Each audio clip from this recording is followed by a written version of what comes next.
Otaxon nima deydi? Men mana shu Guanjoni televizorda ko'rib o'tirdim.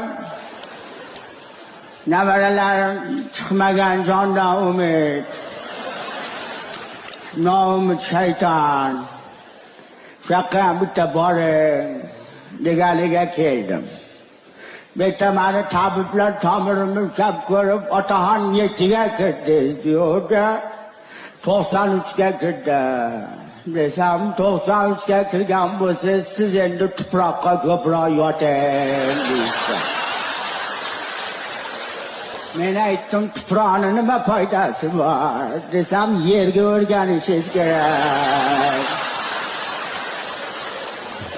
O'shandan keyin kampirim bir-ikki marta ayvonga joy qilib berdi. Qochkamni shamollatib olibman. Guanjoni ham, doktorini ham